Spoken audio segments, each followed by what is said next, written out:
1938 года. Ого, ничего себе, недавно здесь лежат.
Условно, рот, смотрите, лопата. Давайте я вас сфоткаю. Давай.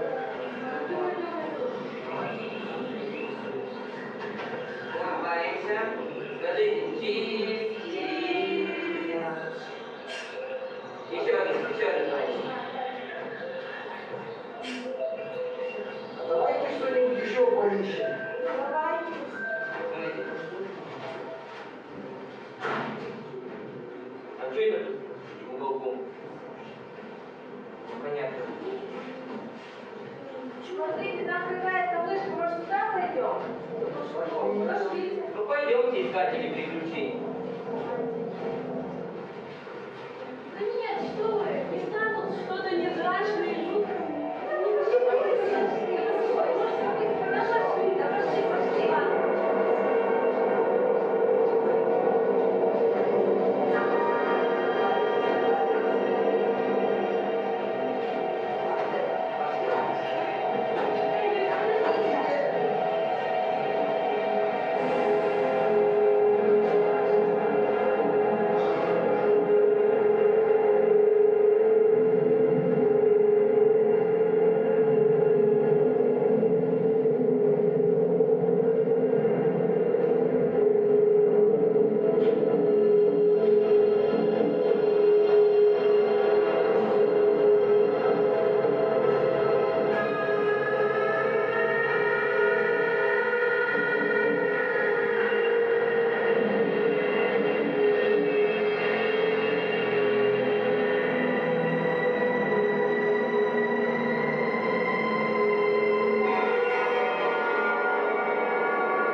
На закате своей жизни я решил написать о том, что пережито мною в не лучшие годы для моей страны и народа.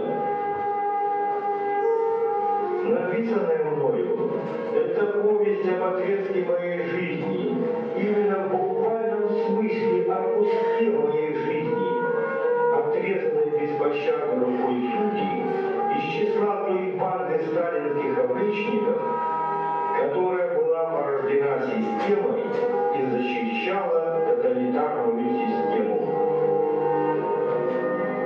Я не уверен, что написанное заинтересует кого-либо, даже моих близких.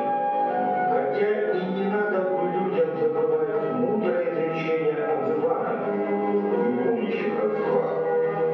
Кто хочет, тот попытается узнать о своих родных, про своего деда, о родственных корнях, связывающих человека с Родиной.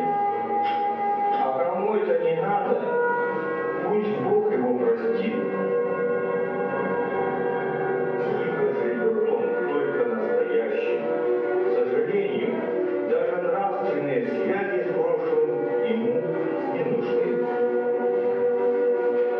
Когда меня доброжелательно, но несколько наивно спрашивают о моих впечатлениях о Колыме, моя рука нащупывает на груди бугорок от неправильно сросшегося с грудиной кости ребра.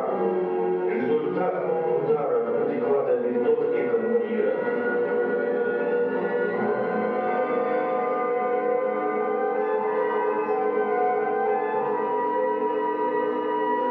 Потом моя рука скользит по голове, и пальцы останавливаются на вмятине на моем многострадальном черепе.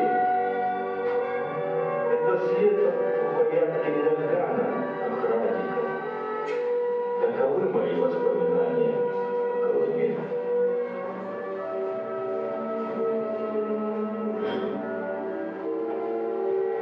В 1940 году, будучи молодым солдатом срочной службы, был осужден по 58 статье. Примите, это искреннее повествование о пережитом человека, прошедшего 17 сталинских лагерей и, слава Богу, оставшегося в живых.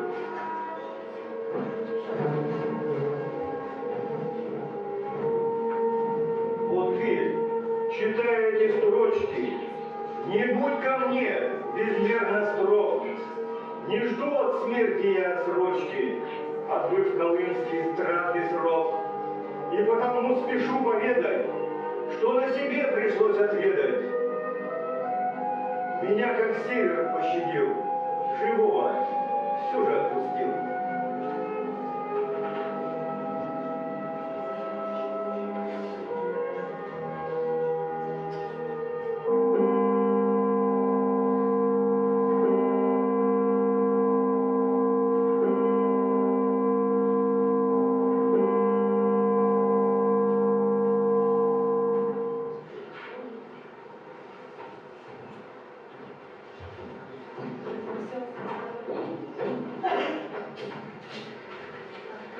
Скоро должны прийти.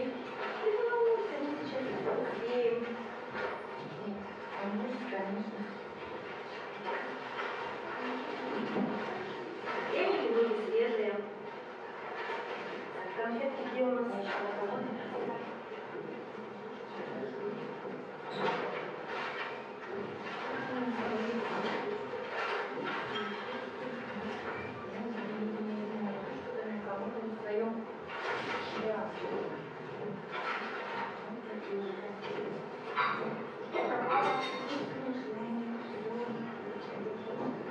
Так, где у нас ребята будут сидеть?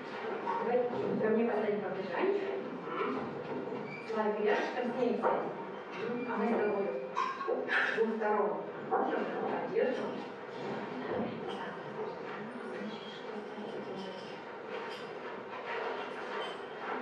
А вот сюда положи. Да, я смотрю.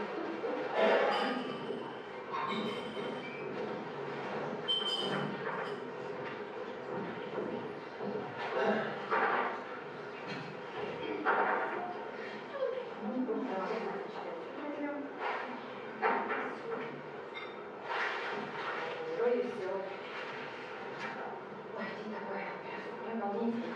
Да не волнуйся, мы уже почти все успели.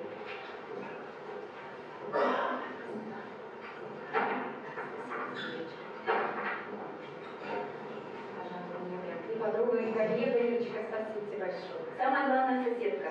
Вот я сейчас пойду к себе и кое-что принесу. Да, Ира, посмотри, как помогла. И не уговаривай, у тебя такое событие. Сын с невестой приходит. На столе должен быть какой-то деликатес. Спасибо, да. Я быстренько. Пожалуйста, Ирочка. Какая же ты щедрая. Выложи, отец, как бы он за тебя порадовался. Да-да. Мир вашему дому. Ратира Константиновна, проходите, пожалуйста. О, извините, по какому поводу стол накрыли? Да, вы правы, у нас праздник. Слава, невесту хочет привести познакомить. Они еще в пединституте познакомились.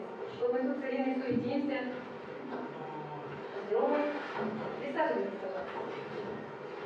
Слава молодец. Времена-то тревожные сейчас. Но любовь все преданит. Все. Да, Слава, любовь. Кто-то вот Ирина сейчас мимо меня пробежала. Да, Еле поздоровалась со мной. Ей все не имется, она помочь старается. О, молодец. А у нас после смерти папы, так уж давно уже, Славик остался у меня на руках один, а ему тогда еще и 3 лет не исполнилось. Маленький совсем. Как сейчас помню слова мужа. Береги сына и живи для него. Эти слова и стали импульсом моей жизни. И поддержкой в трудную минуту. А Славик как называют очень. Ну, приезжай, Пуся, не серчай, Шимка. Мы друг другу всегда поможем. Слава Богу, у нас коммуналка очень Ой, крутая, правда, правда, очень. правда. Не говорить там о некоторых. Не волнуйся. Все, и так быстро. А вот и деликатес. О, сейчас у нас как. О, не думала, что колбаса деликат. Придумали слово-то какое. Простое слово провозглашать. Деликатес. Ага, это знаете, насильственным путем созданные колхозы в изобилие страну-то не обеспечивают свининой, говядиной. Вот народ придумали. В пищу пошла конина. В магазинах правда продают колбасу из конского мяса. А знаете, народ на это как откликнулся? Эх, товарищ Ворошилов, эх, война-то на носу, охотница буденного, эх, пошла на колбасу. А ты что, баба Глаша, тихо! За такую частушку 58-ю статью могу дать. Эх, я свой век пожила, и революцию ихнюю пережила, и отца моего в Сибирь. Ну ты-то ладно. А вот про Павлину Николаевну подумала? Скажут, что в ее квартире поют антисоветские частушки. Ну, там вроде никого не видно. Забыли? Месяц назад соседа нашего Николая Тарасовича арестовали. Да вы представляете, это какой-то доброжелатель донес на него, что он на своих уроках использует антисоветскую литературу. Ну, обыск стали у него делать. Журналы нашли. Сатирикон, Нива, Сердце России, Огонек. Ну, конечно, они до 17-го года издавались. Но каким же надо быть ослом, чтобы не знать, что когда эти журналы издавались, про советскую власть еще даже и намека никакого не было. Вы представляете? А обвинили, что он в антисоветских целях использует контрреволюционную литературу. 10 лет дали, враг народу. И не шуми, баба Глаша. Но не будем о плохом, да, кругом тревожно. А у вас сегодня праздник. Да. Так что надо думать о светлом, о хорошем.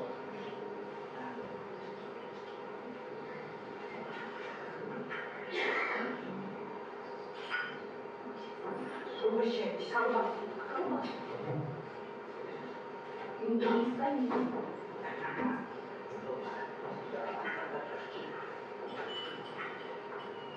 А помнишь, как муж тебя познакомил-то со своей родней? Конечно, помню. У меня даже фотокарточки сохранились. А, это интересно.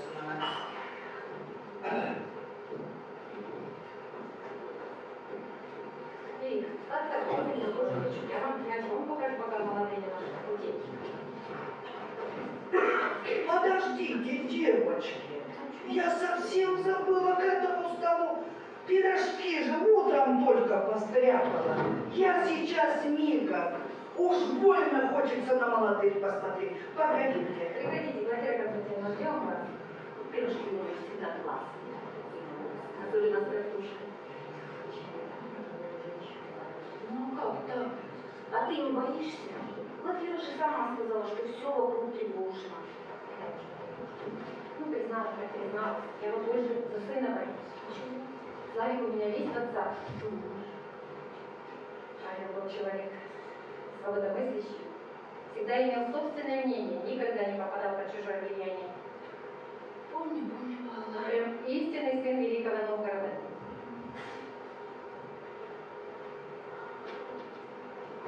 О, А вот и пирожки. пирожки.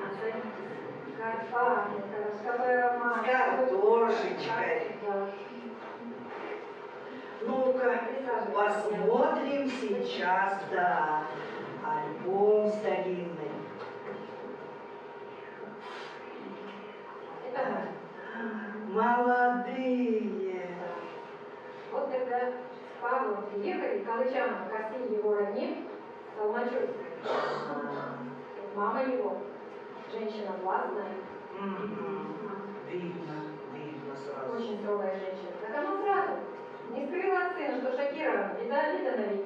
Дворянин женился на мещанке, за придачу меняющихся родня крестьяне Болгара. На что Славик сразу ей нашло, что сказать. Он привел пример графа Шереметьева, который женился на крепостной крестьянке. Вот так. И Павел сказал, что в то время империя не рухнула, и дворянство в обморок не упало. Значит, ты сумела растопить лед в сердце свекрови-то с Да. поддержкой мужа. Да. Да, молодец. Сумела, конечно. А вот у нас в семье жили скромно. Родители мои только 4 детям могли дать образование. А нас, достигших взрослого возраста, было 8 человек, 4 сына и 4 дочери.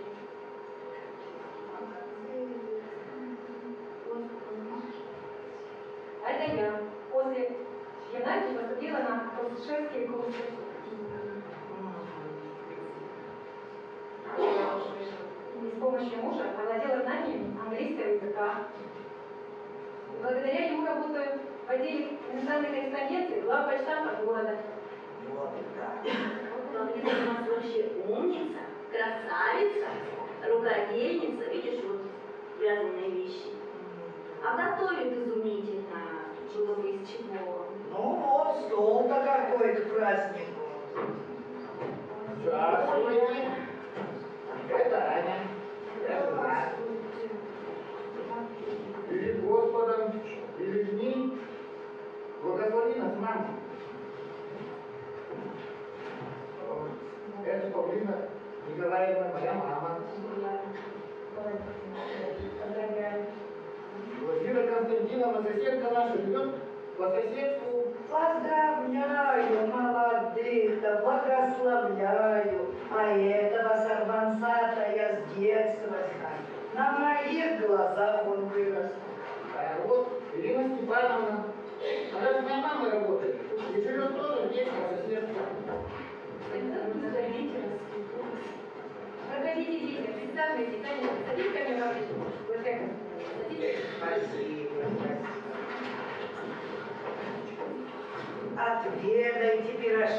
картошечкой. Слава-то в армию пойдет так домашнему-то, А я тут... по-домашнему-то соскучишься. Ешь.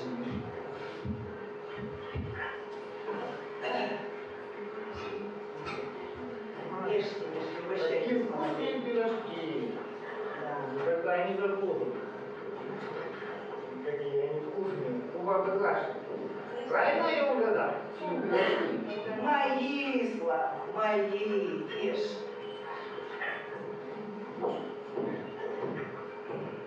Слава, а у меня для тебя есть подарок.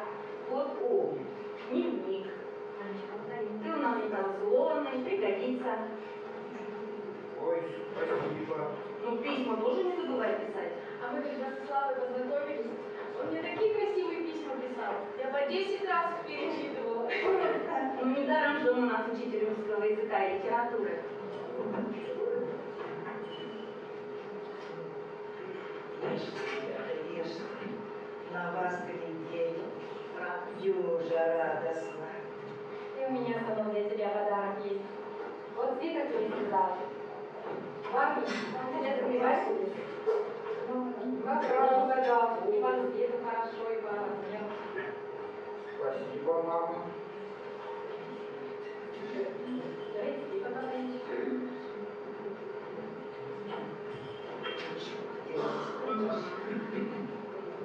Это ваша сосед. Да. Это со стороны Славы. Это со стороны Славиного папы. А вот, папа в молодости еще. Похож ты на него. А я здесь еще маленький.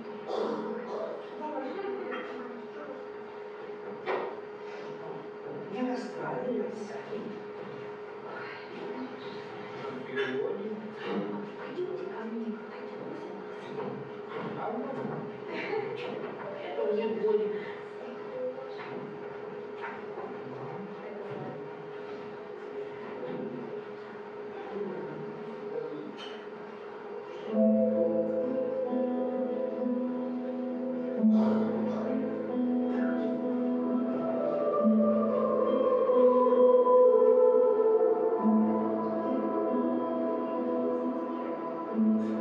Господа Бога молю, сотвори, чтобы дружиной была.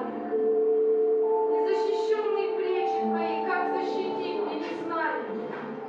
Окна и двери к дому затворю, карой врага застращаю.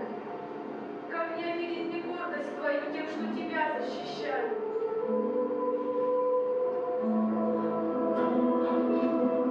И заслонить тебя от суеты, сколько бывали мне пути. Как мне тебе объяснить, что не ты? Я проводу без защиты.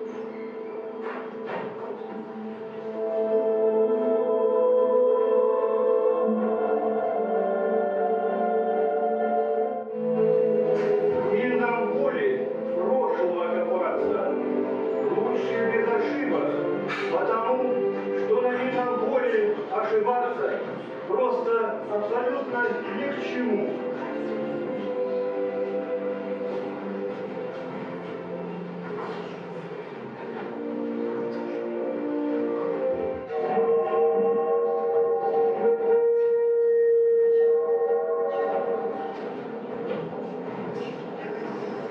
Служить нам пришлось за невозможно.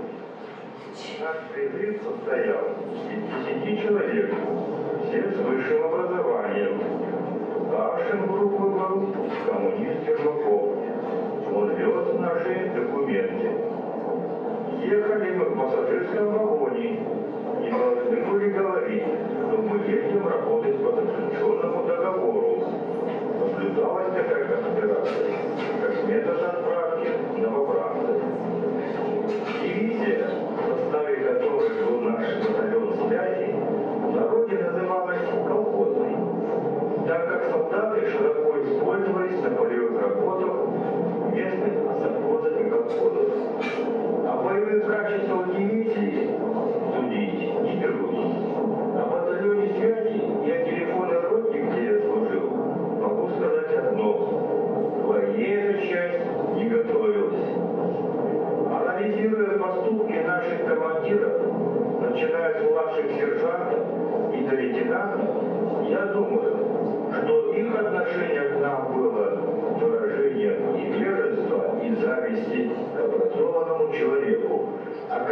компенсировалось это чувство зависти командным превосходством, возможностью унизить, отыграться на этих образованных.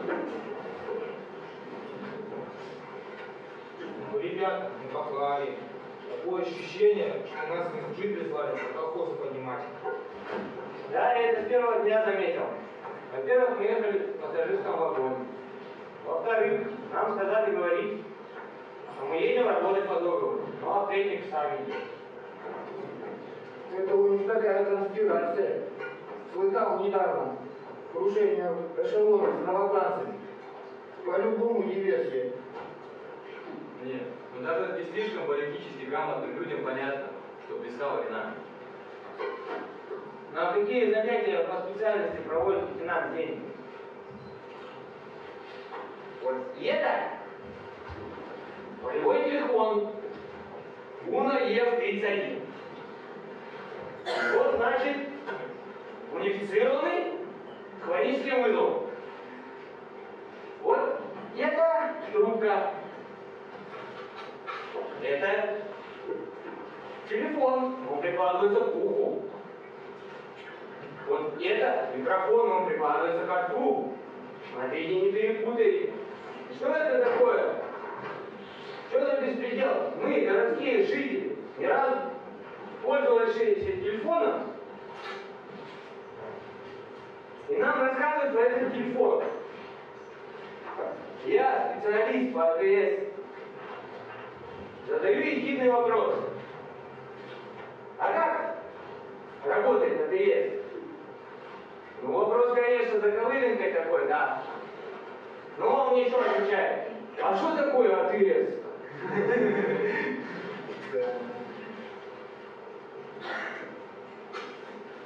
Я заметил, очень интересно. Все наши отцы-командиры, люди семейные, в военном городке у них семьи.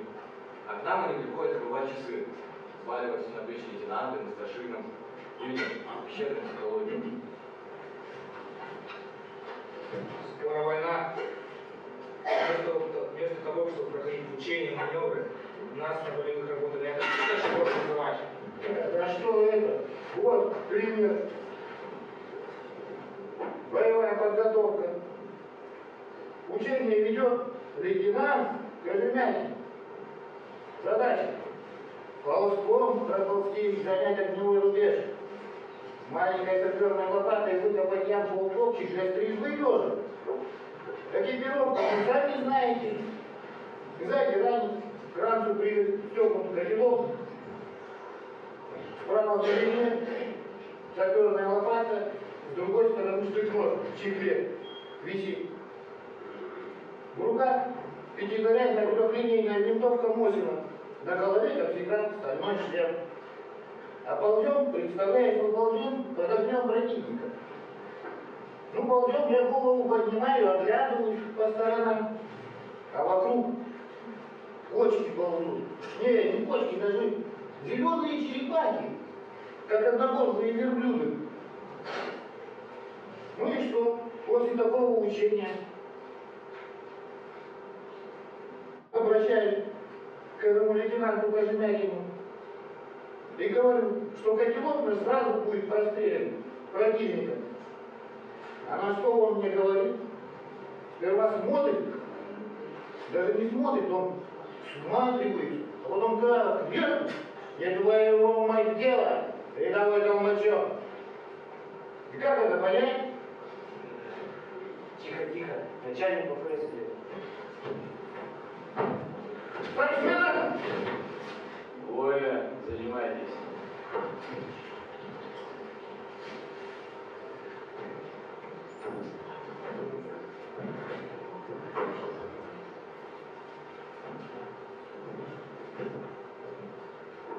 Чисти, чисти, концертмейстер. Это тебе не на пианине играть. И чему вас только в этих институтах учат? Так точно, товарищ комендант. В учебную программу института не входит обучение чистки картофеля.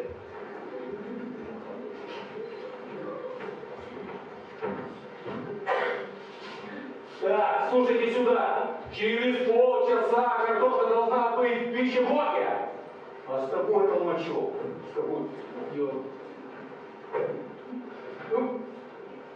Толмачев, я с тобой разберусь.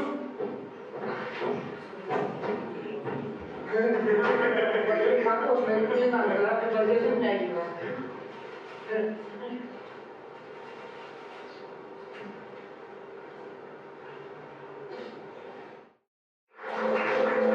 Конечно, такие шлейковские выходки с моей стороны я сейчас объясняю молодостью и плохим знанием людей, граничащим с глупостью. И надо бы понимать, что низменные мещанские натуры с весьма ограниченным кругозором и душевной скудостью всегда злопамятны и мелочно мстительны.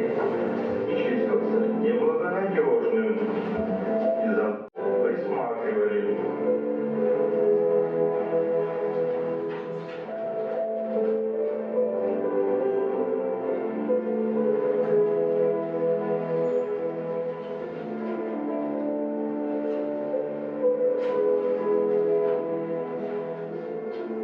Зовите рядового Толмачева на допрос.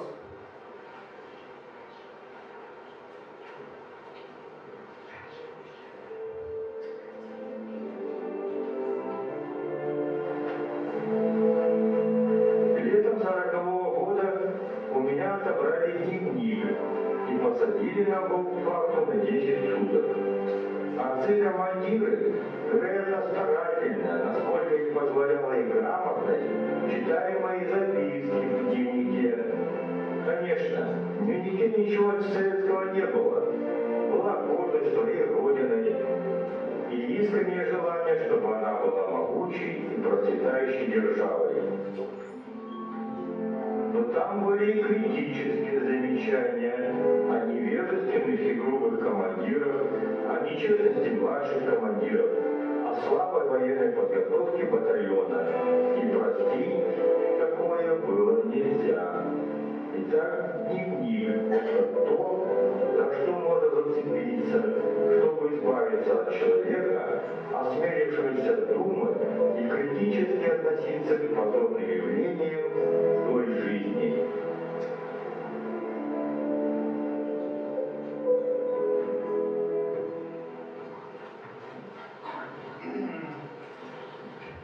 Рядовой Толмачев доставлен. Изложите, рядовой Толмачев.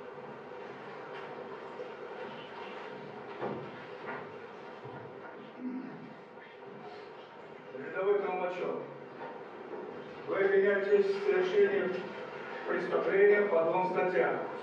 58/10 и 19-58/8. Я абсолютно не понимаю, что это за статьи. Тогда я объясню. Статья 58/10 – это антисоветская агитация, которым ты занимался в батальоне.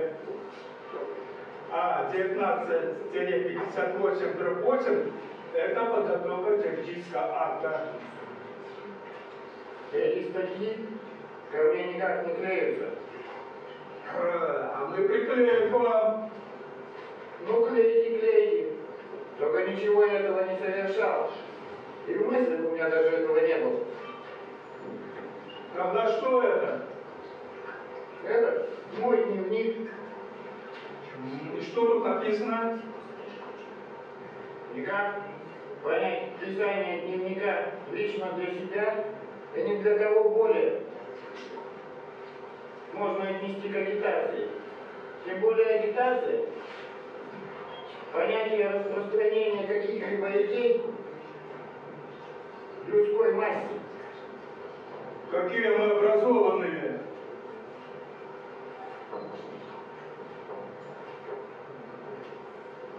Никакой агитации не совершал. Подготовка террористического акта, который ты занимался, готовить убить командира в лице сержанта Панова.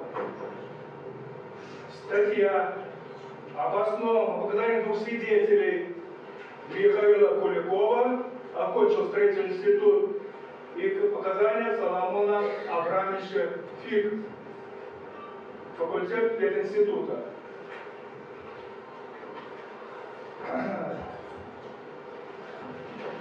Вот материалы следствия.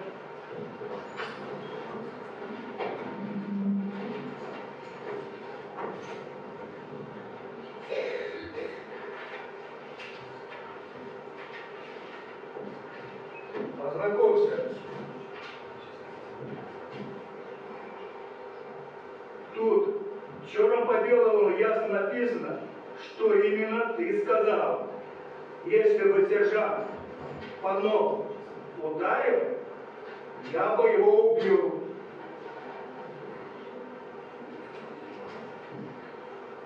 Соломон Филин.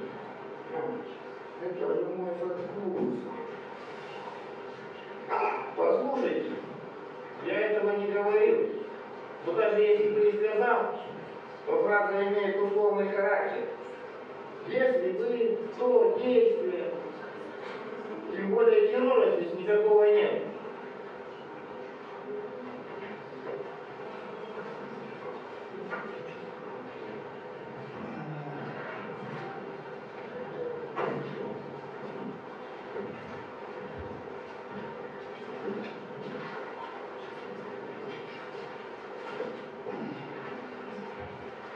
Если вы это не говорили, тогда скажите, кто это говорил? Не слыхал, не знаю. И обвинения я отрицаю.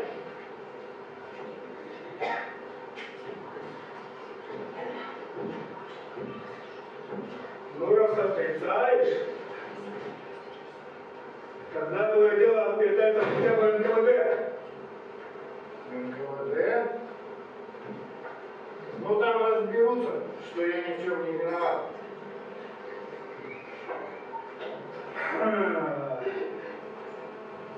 Вы молоды, окончили институт, а вам предстоит еще здоровая школа жизни. Я знаю, что на вас мог бы быть, чью грудь бы украшал бы орден. Но часовой, вы видите рядового Толмачева.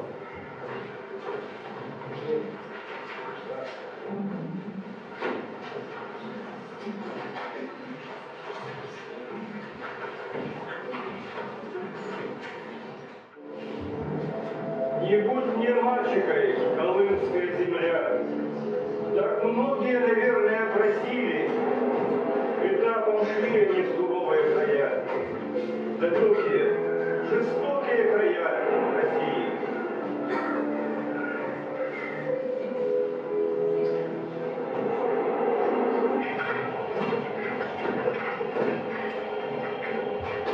Ведь ворон кружит над белым пространством, и жалобный бой голодных волков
наша бригада окружала маршрут грузом. Я нес мешок муки, вдруг доска трапа подо мной резко ломается, и я с мешком муки на плечах падаю в воду. Обе ноги ободраны до крови. Охранник приказывает мне идти в лагерь в санчасть. Я несколько удивлен человеческим отношением. На шахтерских лагерях такого не наблюдалось. Мои ободранные ноги при падении с трапа обильно смазали йодом. Я разговорился с заключенным врачом. Его звали Иван Михайлович Кнов. В разговоре я употребил несколько медицинских терминов и латинских названий медикаментов и болезней. Когда Кнур выяснил, что я обладаю медицинскими познаниями, он предложил мне работать в санчасти. Однажды к нам привозят заключенного туркмена Баймурата. Попал под циркулярку. Ампутировать ногу выше колена.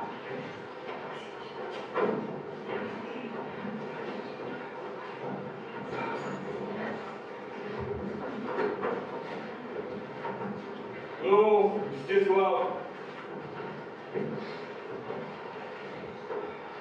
что будем делать с ногой Баймурата, как ты думаешь?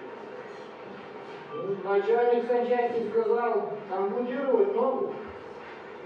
Ну, отхватить ногу у заключенного можем мы без его разрешения. Да, можем. Только я думаю, Иван Михайлович, ногу надо спасать, а не ампутировать.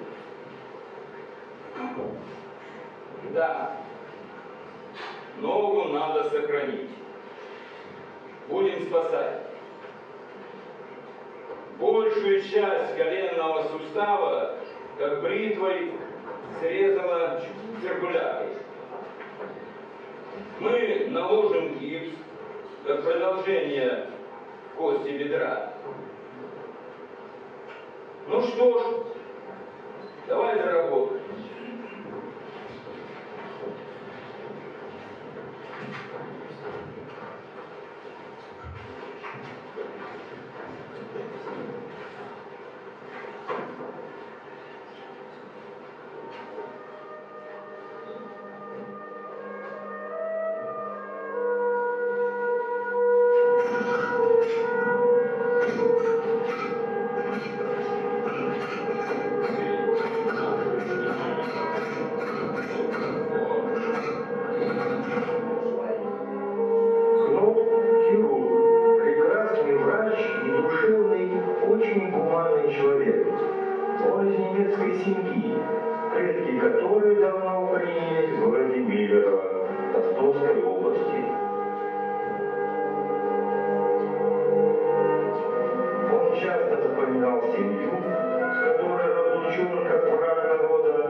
койки для заключенного медперсонала.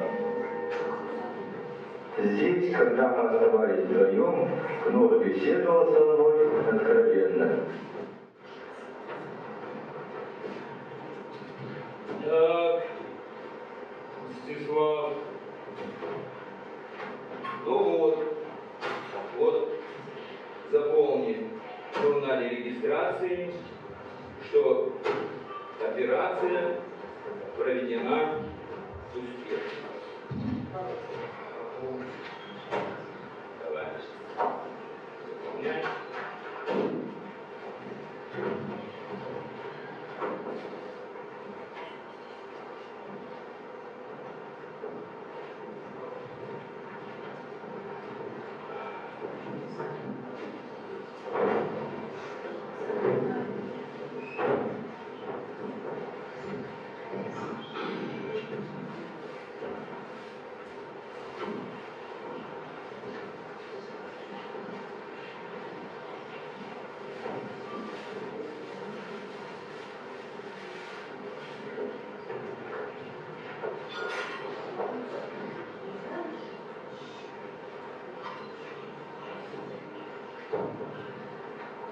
Открывай тушенку.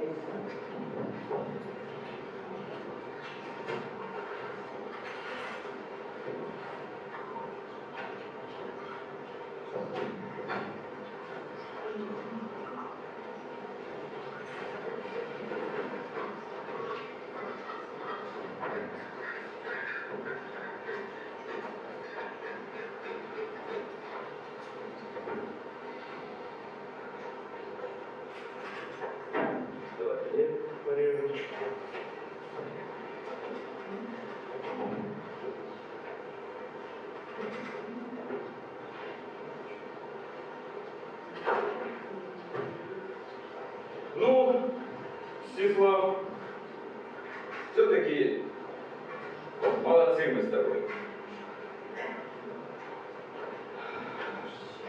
Провели, так сказать, удачную операцию. Ну, давай за удачную операцию. Теперь осталось проследить, вовремя делать перевязки через специальное окошко на гипсе.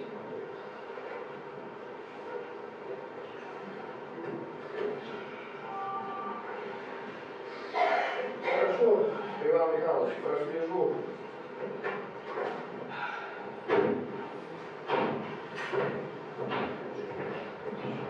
Шагу. У меня новость. Садись, блин. Рассказывай. Он человек надежный, не бойся. Можешь смело все рассказывать. А что тут такого? Немец пришел повидать немца.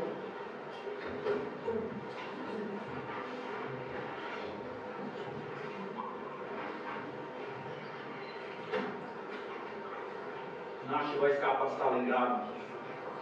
Большое превосходство в технике. На сегодняшний день нет сильнее армии, чем германская. Скоро наша армия завоюет весь мир. Как больно он, Роберт, будет, когда фашистская армия погибнет, а главари фашизма умрут.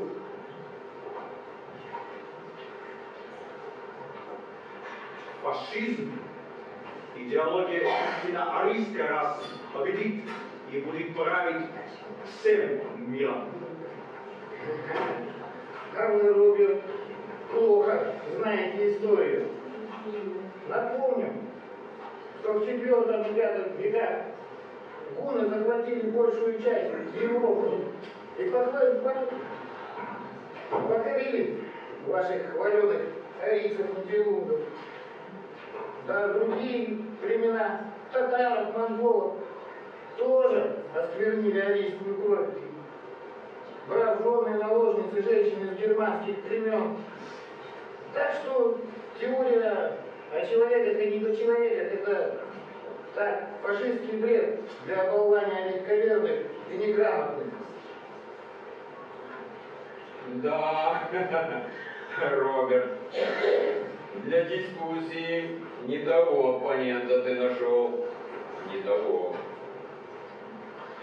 Напомню, что Суворов даже говорил, русские всегда сбивали русских. Да и человеконенавистническая теория Гитлера и его философов на всей планете никому не нравится. Я вижу, вы большой защитник советского режима. Так за что же вас сюда посадили? В культурном споре не принято говорить о личности спорящих, но вам, Роберт, я отвечу. Посадили меня за любовь мою к родине, за то, чтобы страна моих предков была сильна и справедлива. А что касается защиты режима, то тут вы, Роберт, ошибаетесь. Режимы страны устанавливаются правителем, а правитель это не страна, не народ. Можно глубоко любить свою родину, но и сильно ненавидеть ее правителей.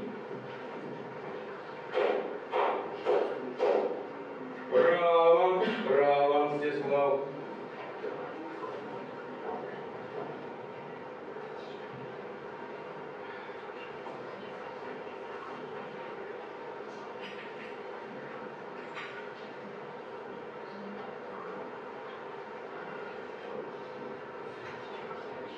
Так вы уверены, что Германия проиграет эту войну?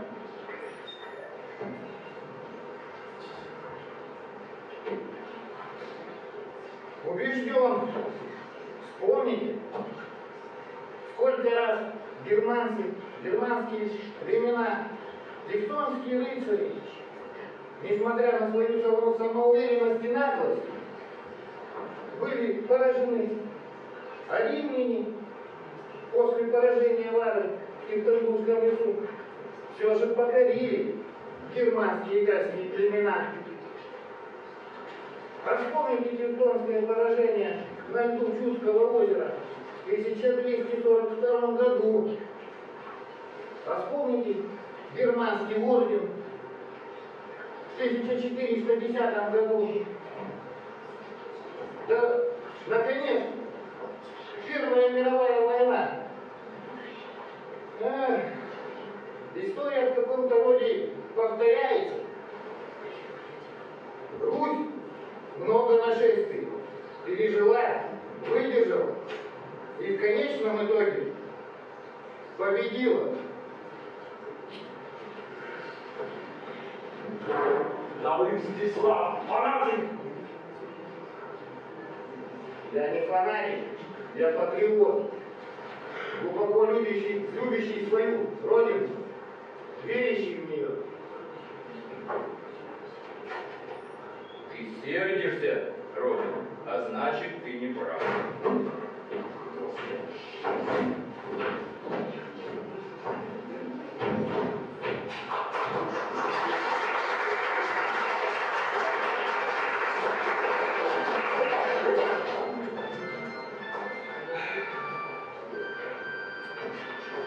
Мстислав, что я хочу тебе сказать? Наш начальник санчасти, Никитин, зол на тебя.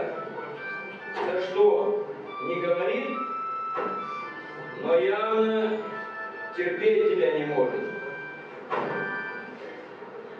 Тебе бы надо уйти из-под власти этого мстительного самодура.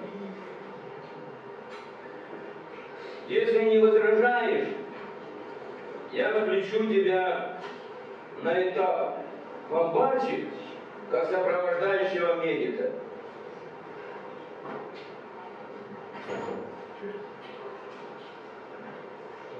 Хорошо, поеду.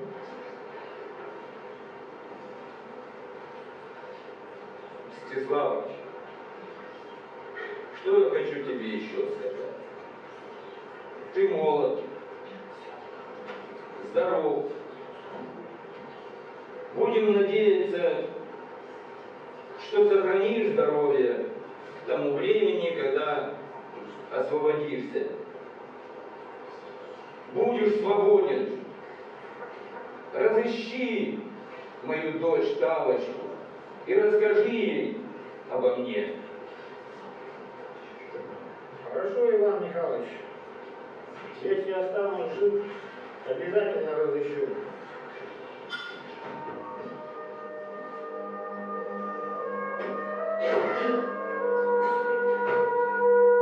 Я обещал, хотя и тогда сомнение давило мою душу. Мне казалось, что в этой лагерной, истребительной машине и моя жизнь будет раздавлена. Но чтобы утешить Ивана Михайловича, чтобы не видеть слезы в его глазах, я готов был, если останусь живой, разыскать его.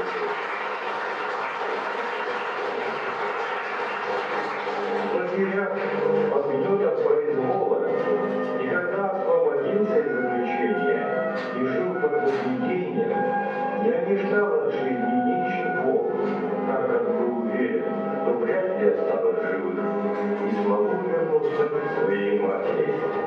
Ведь можно было погибнуть при обвале в шахте, или от ножа какого-нибудь подонка, или от пули охранника, наконец просто замерзнуть в пургу.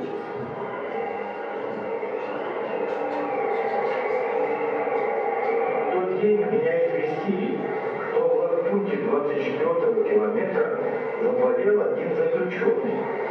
Все эти точки были под моим медицинским контролем.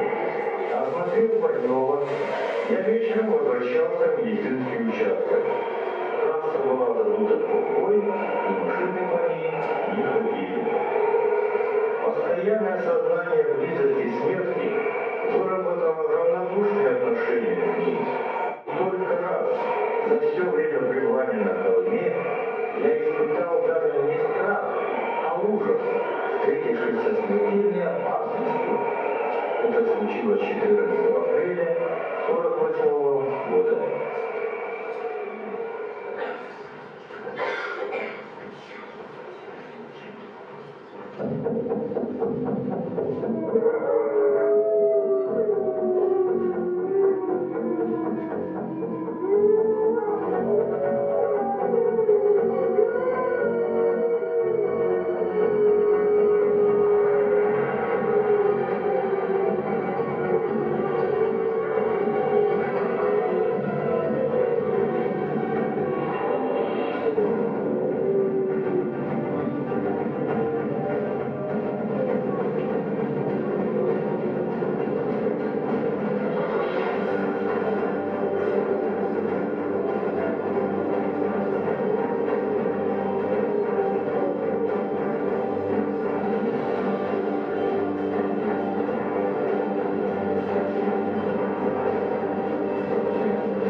покоиться в гангрене человеческого бытия.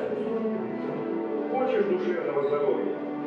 Избавь свое сердце от зависти, от злобы, злоречия.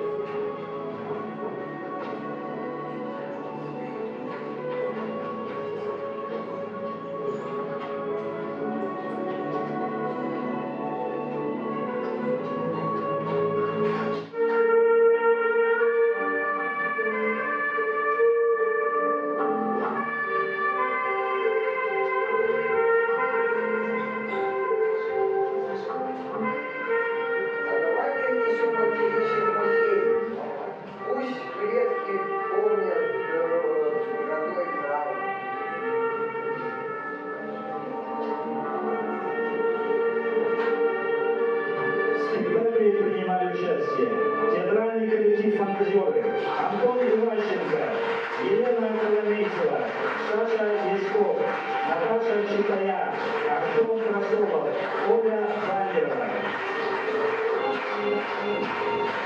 Артисты Народного театра: Игорь Дыкань, Николай Лазаревич, Михаил Костогруд, Елена Яковлева, Нина Яворовская, Анна Малевкина, Светлана Коваленко, Артем Королев,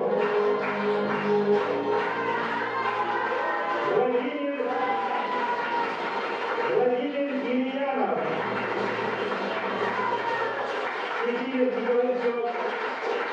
Сергей Николаевских поэтов, Егора Банюшкина, Майя Ефремовой, художник Марина Бичкова, костюмер Надежда Рукова, звукоператор Олег Лобановский, сценография и свет Евгений Беляев.